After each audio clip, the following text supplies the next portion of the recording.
जय हिंद. नमस्ते विद्यार्थी मित्रांनो. आताच्या व्हिडिओमध्ये आपण M.Com part first semester first 2025 pattern असणाऱ्या विद्यार्थ्यांसाठी ॲडव्हान्स अकाउंटिंग अँड टॅक्सेशन या ग्रुपमधील personal income tax and tax planning या विषयाच्या क्वेश्चन पेपरचा फॉर्मॅट आणि important questions for study purpose आपण बघणार आहोत.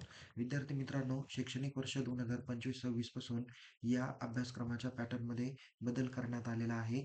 परीक्षा किती मार्कांची होणार आहे, पासिंगसाठी किती मार्क्स असणार आहे, क्वेश्चन पेपरचा फॉर्मॅट काय असणार आहे, याबाबत आपण सविस्तर माहिती घेणार आहोत. तर विद्यार्थी मित्रांनो, आपल्याला माहित आहे की personal income tax and tax planning या विषयाला 4 क्रेडिट आहे. एकूण या विषयासाठी 100 मार्क आहे. त्यापैकी इंटरनलसाठी 40 मार्क असणार आहे. तर युनिव्हर्सिटीची परीक्षा 60 मार्कासाठी होणार आहे. परीक्षेसाठी तुम्हाला 3 तासाचा टाइम ड्युरेशन आहे. पासिंगसाठी तुम्हाला इंटरनलला 14 मार्क लागतात, तर विद्यापीठाच्या परीक्षेला 24 मार्क लागतात. असे मिळून एकूण 40 मार्क तुम्हाला परीक्षेसाठी इंटरनल आणि युनिव्हर्सिटी एक्झाम मिळून लागत आहे. या विषयाची क्वेश्चन पेपर इंग्रजी माध्यमातून येणार आहे. क्वेश्चन पेपरचा फॉर्मॅट पाहूया. विद्यापीठाच्या पेपरमध्ये टोटल तुम्हाला 6 प्रश्न विचारले जातील. त्यातील पहिला प्रश्न आणि 6वा प्रश्न तुम्हाला कंपल्सरी सॉल्व्ह करायचा आहे. तर question number second, third, fourth, fifth या 4 प्रश्नांपैकी कोणतेही 3 प्रश्न तुम्हाला सॉल्व्ह करायचे आहे.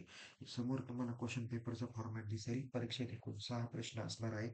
त्यातील पहिला प्रश्न तुम्हाला fill in the blanks all chapter वरती तुम्हाला फिल इन दी ब्लँक्स विचारले जातील. त्यासाठी 5 मार्क्स असणार आहे. त्यानंतर क्वेश्चन नंबर सेकंड हा असणार आहे, जो ब्रॉड क्वेश्चन चॅप्टर नंबर 1 वर आधारित असणार आहे. त्यासाठी 15 मार्क्स असणार आहे. क्वेश्चन नंबर 3 हा problem on any head of income of unit number 2 15 मार्काला राहणार आहे.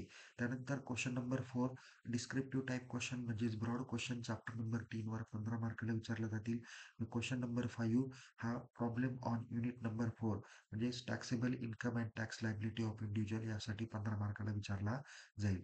तर क्वेश्चन नंबर 6 जो असणार आहे तो शॉर्ट नोट्स असणार आहे. प्रत्येक चॅप्टर वरती शॉर्ट नोट्स विचारले जातील. 4 पैकी कोणत्याही 2 शॉर्ट नोट्स तुम्हाला द्यायचे आहे. त्यासाठी 10 मार्क्स असणार आहे. एकदम अभ्यासपूर्वक या परीक्षेचा पॅटर्न आणि त्यावर कोणते प्रश्न विचारले जाऊ शकतात याचा अंदाज या ठिकाणी दिलेला आहे. यामध्ये question number second descriptive type question जो चॅप्टर नंबर 1 वर विचारला जातो, त्या टॉपिकला नाव आहे residential status of an individual, ITR and other forms. यामध्ये पहिला प्रश्न कदाचित विचारला जाऊ शकतो, explain the conditions determining residential status of an individual and HUF. म्हणजे इथं residential status of an ACC असा प्रश्न हा थोडक्यात या ठिकाणी दिलेला आहे. याला ऑब्लिक किंवा कदाचित असं राहील की वरचा प्रश्न 8 मार्काला, खालचा प्रश्न 7 मार्काला, म्हणजे क्वेश्चन नंबर सेकंड हा दिलेला आहे. त्यामध्ये what do you mean by income tax return and what are the various forms which are to be fill by different categories of ACC while filing income tax return. Okay, income tax return भरताना different ACC कोणकोणते form भरतात आणि income tax return म्हणजे काय याचा अर्थ तुम्हाला विचारला जाईल. म्हणजे कदाचित क्वेश्चन नंबर 1 8 मार्काला विचारला जाईल. क्वेश्चन नंबर सेकंड 7 मार्क, असे मिळून 15 मार्कासाठीचा हा प्रश्न असू शकतो. किंवा इथं 3 नंबरचा प्रश्न, त्याच्यात 2 प्रश्न दिलेले आहे. Explain the conditions determining residential status of an individual आणि describe the different income tax return form असे प्रश्न कदाचित विचारले जातील. ओके. एक सरतेशेवटी मी तुम्हाला एक महत्त्वाची नोट सांगणार आहे, काळजीपूर्वक बघा. क्वेश्चन नंबर 3 आहे, problem of any head of income on unit number 2. याला नावच आहे हेड्स ऑफ इन्कम. यासाठी 15 मार्काला प्रॅक्टिकल प्रॉब्लेम आहे, ज्यामध्ये income from salary, income from house property आणि profit or gains from business or profession यावर आधारित प्रॅक्टिकल प्रॉब्लेम 15 मार्काला विचारले जातील. कोणतेही एक प्रॉब्लेम विचारले जाईल किंवा तिन्ही प्रॉब्लेम विचारले जातील. नेक्स्ट आहे क्वेश्चन नंबर 4, जो डिस्क्रिप्टिव्ह टाइप क्वेश्चन आहे चॅप्टर नंबर 3 वर आधारित 15 मार्काला विचारला जाईल. चॅप्टर नंबर 3 चं नाव आहे tax planning and deduction under chapter 6 to individual ACC. Okay. यामध्ये तुम्हाला कोणते प्रश्न विचारले जाईल, तर explain the difference between tax evasion and tax avoidance. नंतर आहे explain the tax planning and relation to business. किंवा या ठिकाणी असे पण प्रश्न 8 आणि 7 मार्काला विचारले जातील. तर explain the difference between the tax avoidance and tax evasion किंवा difference between tax planning and tax management. याच्यातील काही प्रश्न तुम्हाला शॉर्ट नोट्सला पण येतील, काही ब्रॉड क्वेश्चनला पण विचारले जातील. पण अत्यंत महत्त्वाचे प्रश्न आहे, काळजीपूर्वक करून ठेवा. क्वेश्चन नंबर 5 आहे प्रॉब्लेम ऑन युनिट नंबर 4. त्याचं नाव आहे taxable income and tax liability of individual. 15 मार्काला आहे. ओके. यामध्ये नावच आहे clubbing of income and computation of total taxable income and tax liability of individual.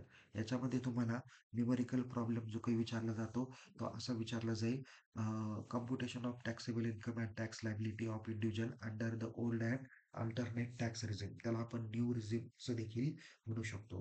म्हणजे तुम्हाला ओल्ड आणि न्यू अशा दोन्ही रिझिमनुसार किंवा एकतर ओल्ड रिझिमनी तुम्हाला प्रॉब्लेम सॉल्व्ह करायला लावतील किंवा न्यू टॅक्स रिझिमनी तुम्हाला प्रॅक्टिकल प्रॉब्लेम सॉल्व्ह करायला विचारलं जाऊ शकतं. क्वेश्चन नंबर 6 आहे राईट शॉर्ट नोट्स आहे. 4 पैकी कोणत्याही 2 लिहायचे आहे. प्रत्येक शॉर्ट नोट्सला 5 मार्क आहे. असा 10 मार्कासाठीचा हा प्रॉब्लेम आहे. त्याच्यातील पहिला आहे टॅक्स फ्री अलाउन्सेस, नंतर टाइप्स ऑफ कॅपिटल असेट, नंतर types of house property, self occupied house property असतील किंवा अदर पण लेट आउट आहे, deem to be let out house property असतील, असे सेपरेट पण तुम्हाला शॉर्ट नोट्स विचारले जाऊ शकतात. नंतर आहे ई फायलिंग किंवा e filing of income tax return किंवा नुसतं इन्कम टॅक्स रिटर्न अशी पण शॉर्ट नोट्स विचारली जाऊ शकते. पुढची महत्त्वाची शॉर्ट नोट्स आहे reduction from gross total income under chapter 6 to individual assessee. महत्त्वाची शॉर्ट नोट्स एक करून ठेवा. पुढं आहे टॅक्स पेयर्स इन्फॉर्मेशन समरी, ज्याला आपण TIS असं म्हणतो. हा प्रश्न कदाचित क्वेश्चन नंबर 1 मध्ये पण विचारला जाऊ शकतो. TIS डिफाईन किंवा TIS फुल फॉर्म असा पण प्रश्न विचारला जाऊ शकतो. 7 नंबरची शॉर्ट नोट्स आहे distinction between tax planning and tax management. मी मगाशीच तुम्हाला सांगितलं. नंतर distinction between tax avoidance and tax evasion. त्याच्यानंतर इन्कम टॅक्स रिटर्न फॉर्म. त्यानंतर आहे form 26AS then non resident of India किंवा residential status of in India असं पण प्रश्न विचारला जाऊ शकतो. पुढची महत्त्वाची आहे इन्कम फ्रॉम कॅपिटल गेन. तर या पद्धतीने तुम्हाला सर्व प्रश्न दिलेले आहे. कृपया लक्षात घ्या, कधी-कधी question number second, third, fourth okay, यामध्ये इन्कम फ्रॉम सॅलरी पण नाही. क्वेश्चन नंबर सेकंडमध्ये तर ब्रॉड क्वेश्चन विचारला जाईल. क्वेश्चन नंबर 3, 4, 5 यावर आधारित काही-काही वेळेस असे पण प्रश्न येतात, की सॅलरीवरती पण प्रॉब्लेम आहे, हाऊस प्रॉपर्टीवरती पण प्रॉब्लेम आहे, कॅपिटल गेनवरती पण प्रॉब्लेम आहे किंवा profit and gains from business and प्रोफेशनवर पण प्रॉब्लेम आहे आणि टोटल टॅक्स लायबिलिटी आहे याच्यावर पण तुम्हाला प्रॉब्लेम आहे. म्हणजे असे 4 प्रॅक्टिकल प्रॉब्लेम तुम्हाला कदाचित परीक्षेला विचारले जाऊ शकतात व त्याला कदाचित ह्या इथली शॉर्ट नोटची किंवा ही जी काही ब्रॉड क्वेश्चन आहे तो न देता प्रॅक्टिकल प्रॉब्लेम पण विचारला जाईल. ही महत्त्वाची नोट मला तुम्हाला सांगायची आहे. म्हणजे आता जरी तुम्हाला मी इथे हा फॉर्मॅट सांगितलेला आहे, समोर तुम्हाला स्क्रीनवर दिसतो तो. पण कदाचित असा पण प्रॉब्लेम येऊ शकतो किंवा फॉर्मॅट येऊ शकतो.